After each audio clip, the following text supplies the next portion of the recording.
pleasant good morning to members of the media, to viewers online, to listeners. Let me take the opportunity to welcome you to this press briefing of the Minority Council. I want to take the opportunity, first of all, to thank members of the media for being so patient and cooperative.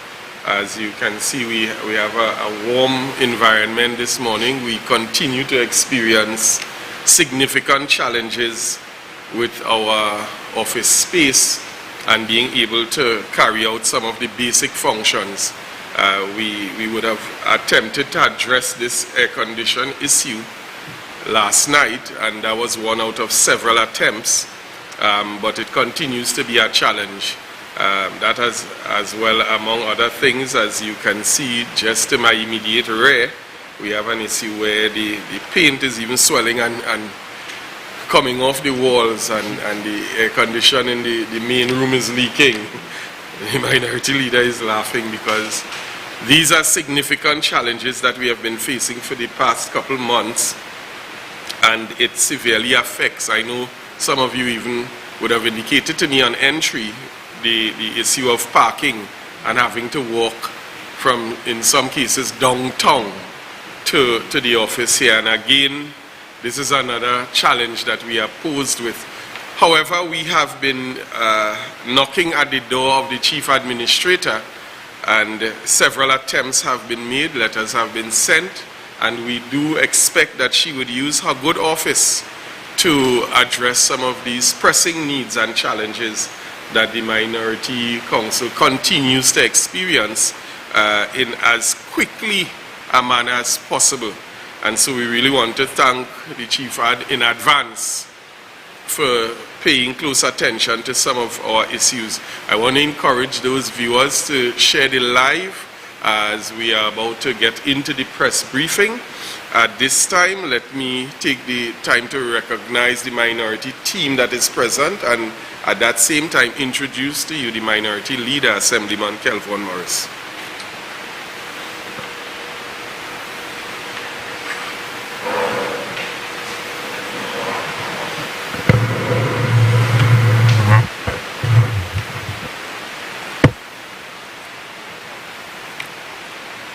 So let me firstly recognize and welcome the members of the media. Good morning.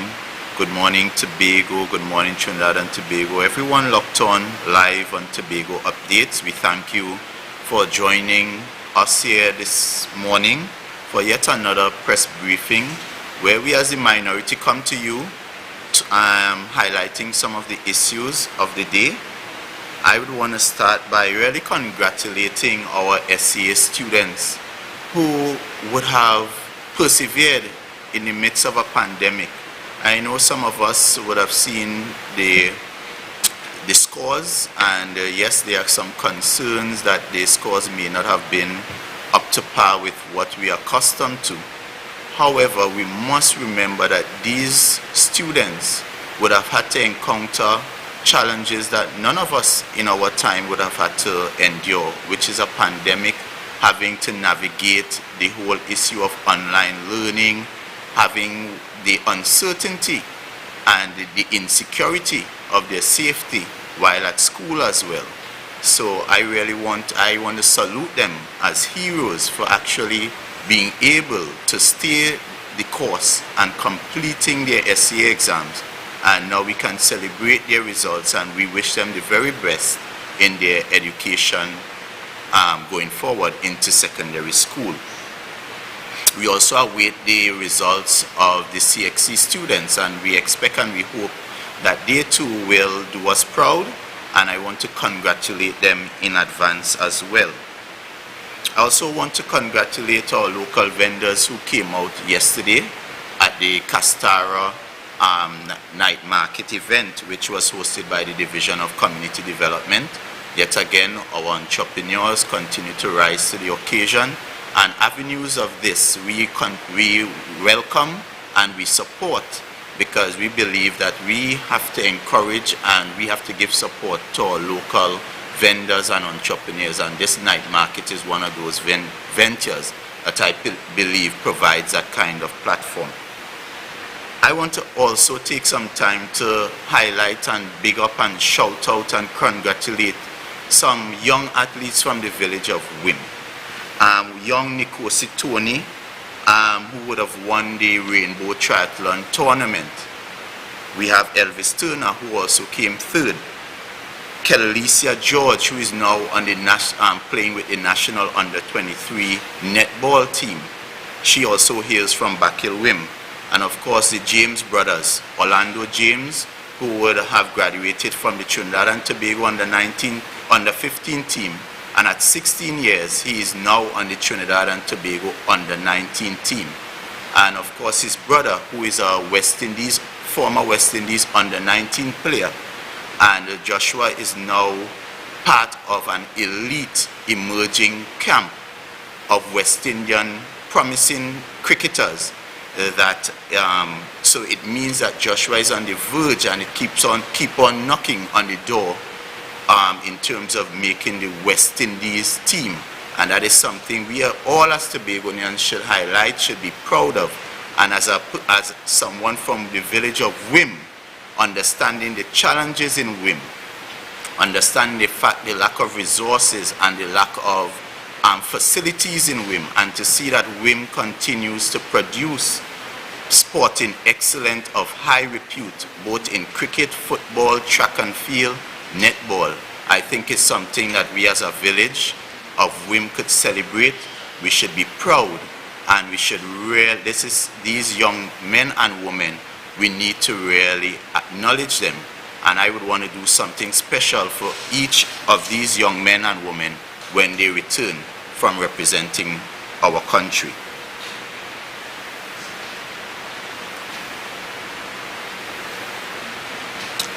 On Wednesday as well,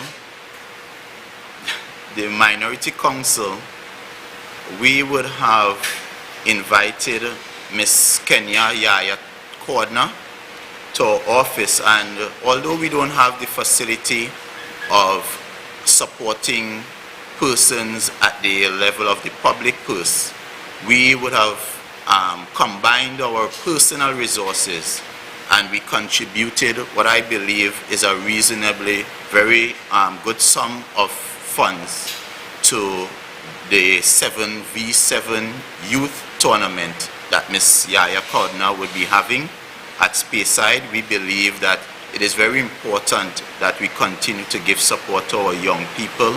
We continue to provide them with opportunities and tournaments so that they can really be able to have that avenue to show their sporting ability.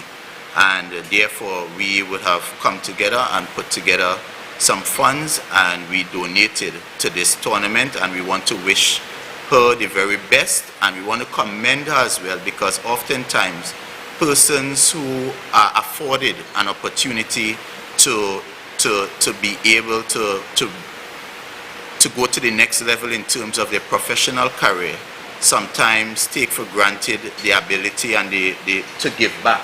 But Ms. Cordner is one of those persons who continues to show her love for her country and her love for Tobago, and we commend her for this tournament, and we wish her the very best. Today, Tobagonians are feeling the pain, whether you be an employee, a contractor, supplier of goods and services. Tobagonians across the island is feeling the pain. It's very difficult for Tobagonians, whether you are red or black, PDP or PNM. We all as Tobagonians are feeling the pain of the pandemic, and of course, Tobagonians after 7 months with the PDP in office continue to see no real progress. And I want to take some time today to show and highlight 3 clear examples as to how this PDP administration, led by Chief Secretary Fali Chavez Augustine continues to deceive Tobagonians, deceive the trust of Tobagonians, who would have bought into the promise of a better Tobago, the promise of an inclusive Tobago, the promise of a Tobago where we all will be given an equal opportunity to contribute. And the first deception, I would allow Minority Councillor to highlight the first deception, which is the deception that the THA has no money. So Minority Councillor.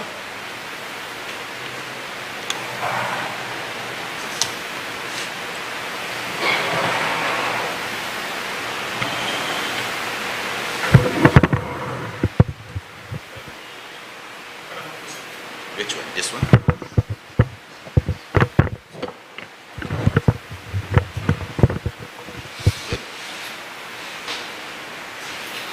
Good morning to members of the media and those persons listening and viewing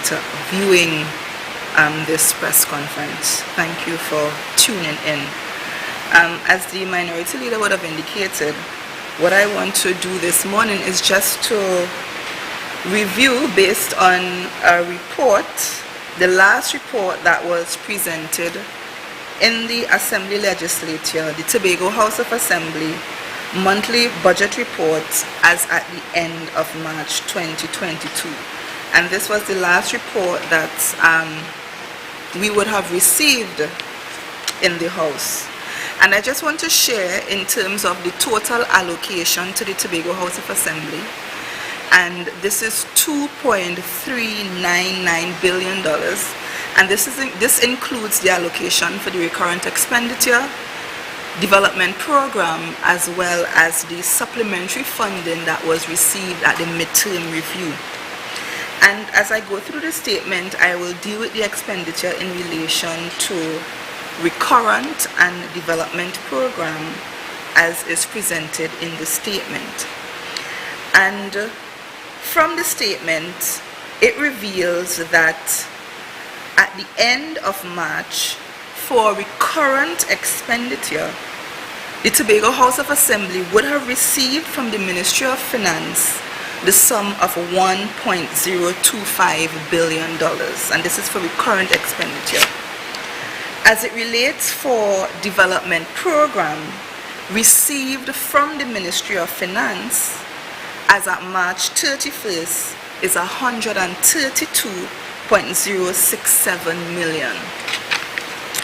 Together, they sum $1.157 billion receipt from the Ministry of Finance for recurrent and development program expenditure.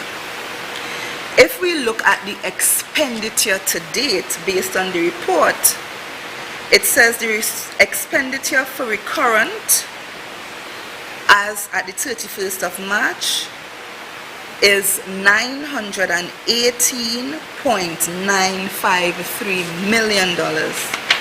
And the expenditure, which is the amount of money spent by the Tobago House of Assembly as it relates to development program, is $108.434 million. And the sum of the expenditure for recurrent and development program is $1.027 billion. So if we take it in context, we would have received $1.157 billion from the Ministry of Finance, and the expenditure as of March, inclusive of recurrent and DP, amounts to $1.027 billion. So it means that we would have received more money from the Ministry of Finance that we would have expended or spent during the period.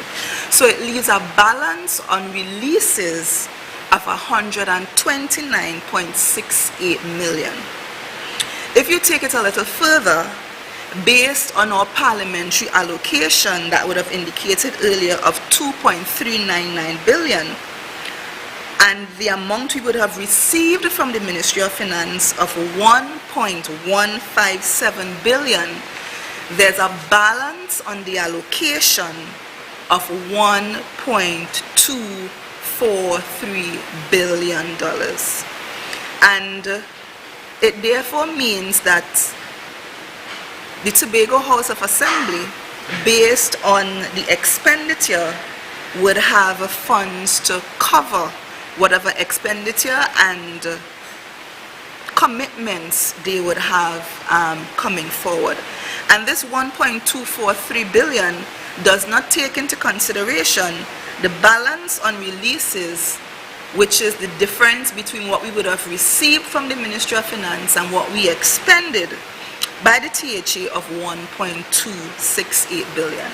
And this figures that we would have quoted was laid by the Secretary of Finance. So this is information that we received by this administration on their finances for the period. So this is just to highlight and to share based on what Minority Leader would have indicated.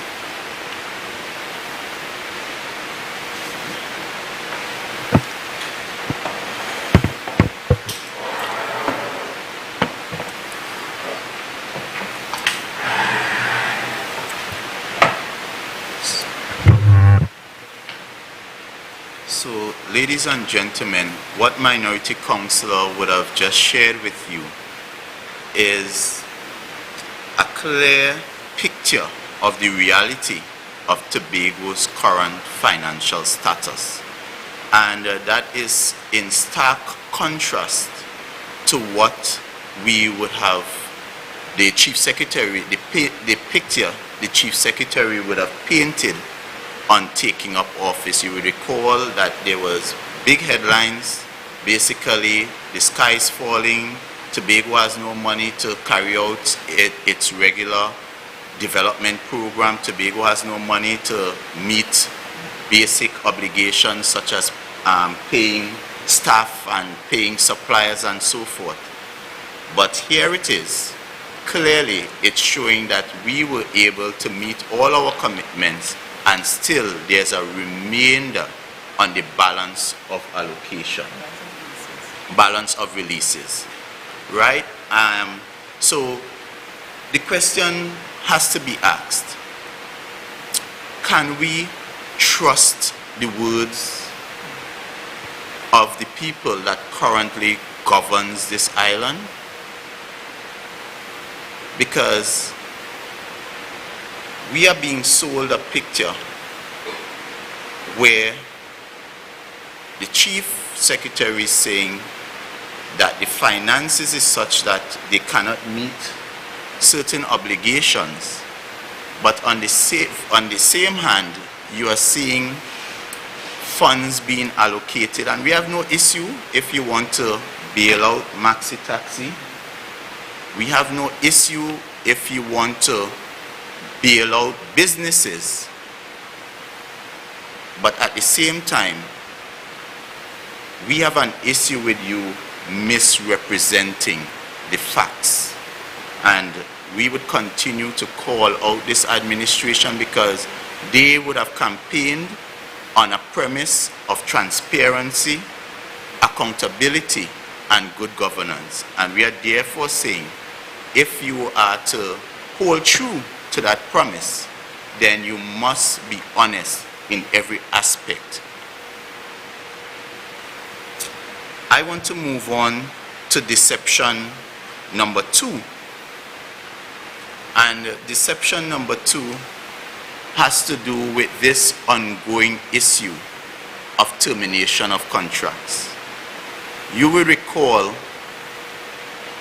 the Chief Secretary current, just before the December 6th elections, 2021, would have made a commitment, and in fact he called it, I would play the clip because one of the things we like to do here is to show the words of this administration and highlight how the words of this administration and the actions of this administration just does not align. Because the Chief Secretary did indicate that one of the biggest lies the PNM on the campaign trail was saying is that they would terminate contract workers.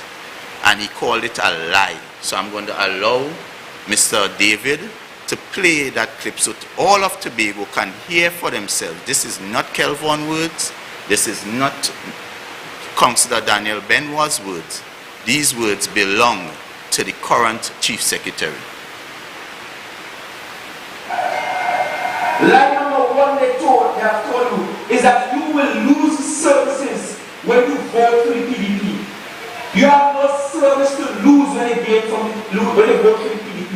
In fact, the PDPs are providing service more than anybody else, to the point that they also accuses us of wanting to spend our money on you, give away money to you, promoting laziness. They try to accuse us of that. But you will not lose any services. You will not lose your jobs. You will not lose your food cards. Nobody coming to take back a hamper from you that they give you. Nobody coming to take out their contract you're already doing. Because like we have been saying from this platform, this is about Tobago. So, ladies and gentlemen, there you have it. The Chief Secretary confirming nobody is going to lose their jobs. And so far, we have counted over 300 Tobagonians who were employed with the Tobago House of Assembly have since lost their jobs 6 months after this PDP administration came into office. So clearly, once again, we are seeing a clear situation where the words of our Honorable Chief Secretary and the actions of his administration is at complete variance. And again, we are asking, can we trust this administration? Can we believe this administration? In terms of the contract workers, I want to give them the assurance that this minority stands with you. We understand the challenges of what it means to have to treat with a family in a pandemic where gas fuel prices are rising, everyday flour prices are rising because of the events of the Russia-Ukraine war. In the grocery, every week you go to the grocery, every item you purchase the week before increases. We understand the pain, we understand the struggles. In fact, I had one young lady called me and in distress because she had left an abusive relationship and had to go renting on her own. And she was one of those workers summarily terminated with immediate effect from the CPEP program. And now she is contemplating returning to that abusive relationship because she just does not know how she would pay her rent. And I'm asking this administration, are you really listening to the people? Are you really considering what you are doing to your own Tobago people? Is this how politics or putting people before politics really looks? 250 Tobagonians having to cater to families. School is going to be reopening in 2 months. How are these people to provide for their children? How are they to provide books and clothes? Summer holidays, when you have children at home, they eat. I have a son and he eats more than anything else, and that is one. Imagine families of 3 and 4 children at home. Their mother has just been sent home, not for any fault of her own, doing her job. She has a contract, 3 years. But because of political wickedness, she's now on the breadline. And I'm asking Pastor Baines, a pastor, how do you feel about that? I'm asking Mr. Watson Duke, a man, a labor union leader, former labor union leader, a man who would have said he fights for the employees and he's on the side of the employees. How do you feel about that? And I'm putting politics aside and I'm asking my chief secretary, a young man who knows how it is to come from a life of poverty. How do you feel putting people on the breadline? Especially when you would have given these persons the assurance that they would not lose their jobs. How do you feel? Ladies and gentlemen, deception number 3. And again,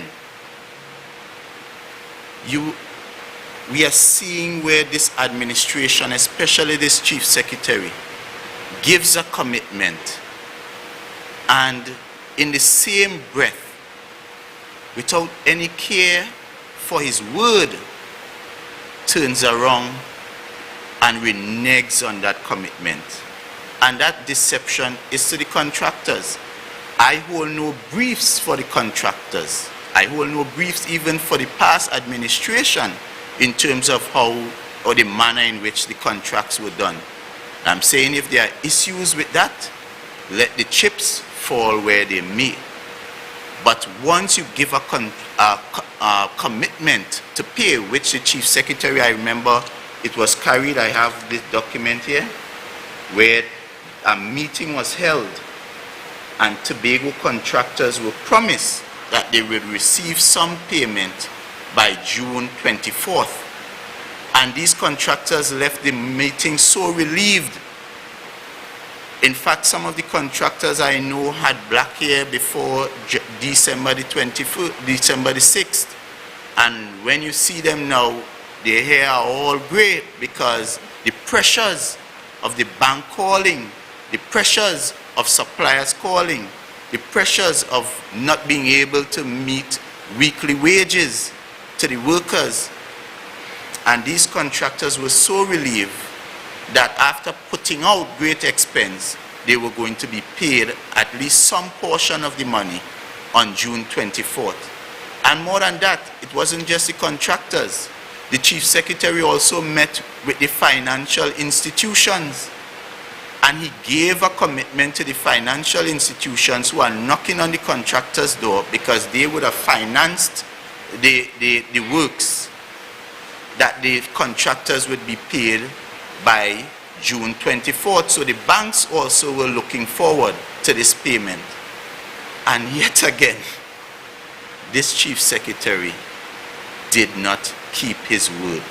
And not only did he not keep his word, but he didn't even have the courtesy to follow up and say something to the banks nor the contractors. So you know what this does? This erodes not just the trust of the chief secretary, but the trust of the institution that is the Tobago House of Assembly.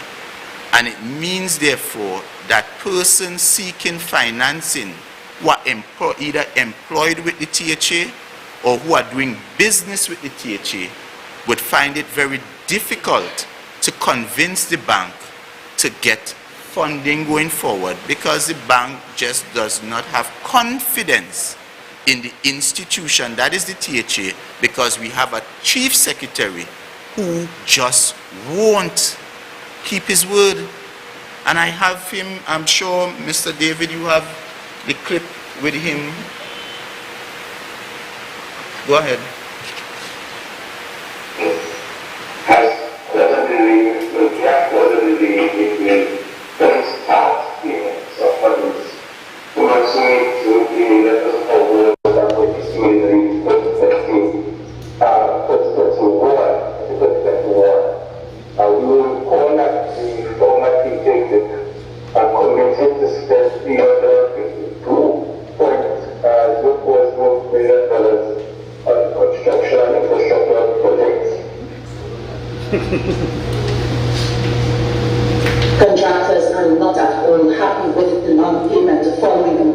projects. As according to one contractor who wished not to be named, banks are now issuing foreclosure letters to them, and some loans are being denied. T6 informed Mr. Augustine of the concerns and complaints by contractors. He said contractors would have to exercise some measure of patience, as some of them will engage without the necessary contracts. These contractors will engage without contracts, but with letters already for the letters that contain no scope of works, no specifications, no quantities and drawings of, on a normal project contracts of this nature. For example, letters contain a contract sum for the undefined work performed. So, ladies and gentlemen, yet again, we are seeing the deceptive nature of this Chief Secretary and his administration. And the deception is, if you listen to the words of the Chief Secretary, after giving the commitment of June 24th to pay, he's turning around to then throw some curveballs into the mix to talk about the concerns of whether the contracts are bona fide and all this. But the question is, if you had issues with the situation and issues with the contracts, then why did you give the confirmation that you would pay? And you didn't just give the confirmation to the contractors, but you also gave that confirmation to the financial institutions as well. So yet again, every time this Chief Secretary is confronted with issues of his credibility, he then tries to paint a picture of controversy. He tries to put the bacchanalia into the mix so that it would divert from the real issues, is that you gave a commitment and you should at least have the courtesy, if the situation change, to communicate that to the contractors and also to the banks. Because it's just like us. If I owe someone and I gave you a commitment that I would pay you today, if the situation change, the honorable thing for me to do is to call you and simply say, this issue came up, I am no longer able to keep this commitment. Can you bear with me a little bit? And that kind of thing. This is what trust is about. This is what honesty is about, because when people act like that, if I had act like that in my personal capacity, you know what people would start to call me? A smart man. Those kind of actions are actions of a smart man. When you are unable to keep your word, you make a commitment and you cannot live up to the commitment and then you disappear. That is the action of a smart man. He said that the quantity is severe and the ACO team had been engaged to assess the works completed by the contractors. Will be asked to come in and individually, that is, to meet a small assessment team. And so yes, we were hopeful that we would be able to get into some kind of joy, but that did not happen. You said that commitment letters will be given to contractors by next week.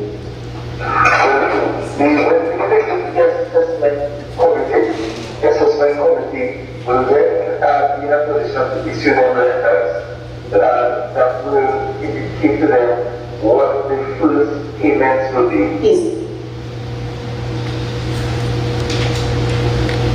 So ladies and gentlemen, you see the goalpost keeps changing, the discussions keep changing, so it moved from committing to pay to now we have an assessment team. Why wasn't that communicated in the very beginning? So there's more questions than answers, and this is why we are saying you really can't trust this administration, because their words and their actions just does not balance. And in keeping with their words and their actions, I note that the Chief Secretary is having a press conference this afternoon. The Executive Council is having a press conference. And I'm asking the media, so I'm going to go very slowly, because I hope this question will be asked of the Chief Secretary. And it's very simple. I want you to ask the Chief Secretary, in light of his concerns about the procurement process of the previous administration, how would he treat with a member of his executive? Were there evidence that a secretary was directly involved in sole selecting a contractor? So we have the Chief Secretary very concerned about procurement process. In fact, in the House, he boasted that they do not subscribe to sole select processes, sole selection of contractors.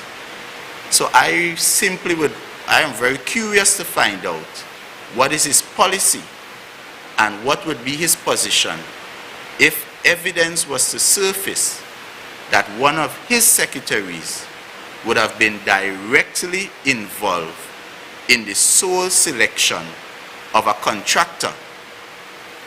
And I rest my case for now until he answers. So at this point, I welcome any questions from the media.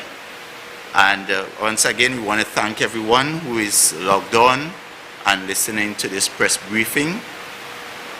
And we want to thank you, the media, for continuing to carry the Minorities Press Conference, where we bring to the fore some of the issues currently grappling our attention in Tobago here.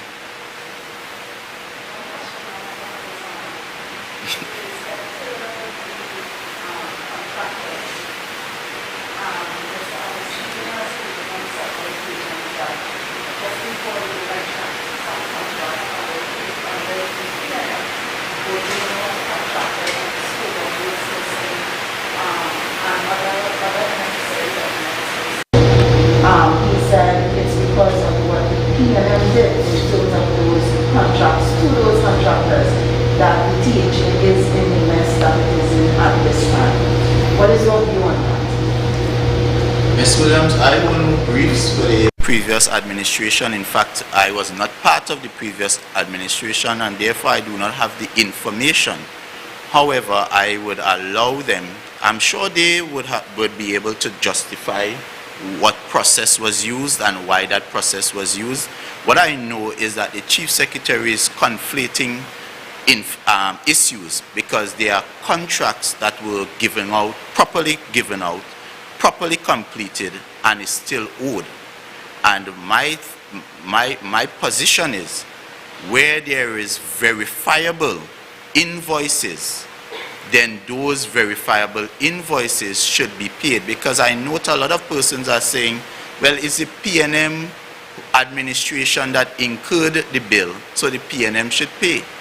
However, governance is a continuum, and I would share for those persons who are not aware, when the PNM came in 2001 under the Orville London administration, the former administration also was in fact conducting a number of development programs and projects in the Far East and all over Tobago, and there were outstanding bills. And what Mr. London did at that time, he would have prioritized the payment of verifiable bills, because what this does is allow the economy to move on. If you look at Tobago, and if we are honest with ourselves, Tobago is currently at a standstill.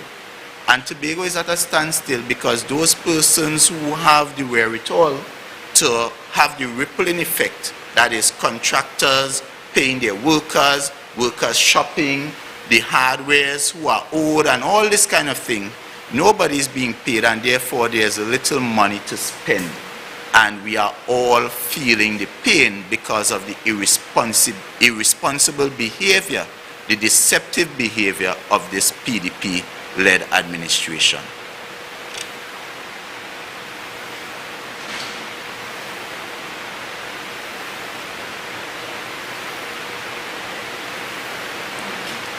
Any more questions? Well, if there's no more questions, Minority Councillor, you have anything? If there's no more questions, we'd want to thank you for your time, you the members of the media. We want to thank all the persons, Tobago, Trinidad and Tobago, for listening to this press conference.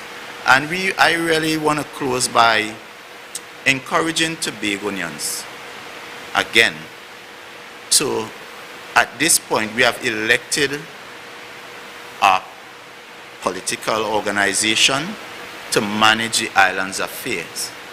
And while you may subscribe or don't subscribe to the political organization that is in charge, we all have a duty and a responsibility to mind our business, because they leading us affects us in some way, form or fashion.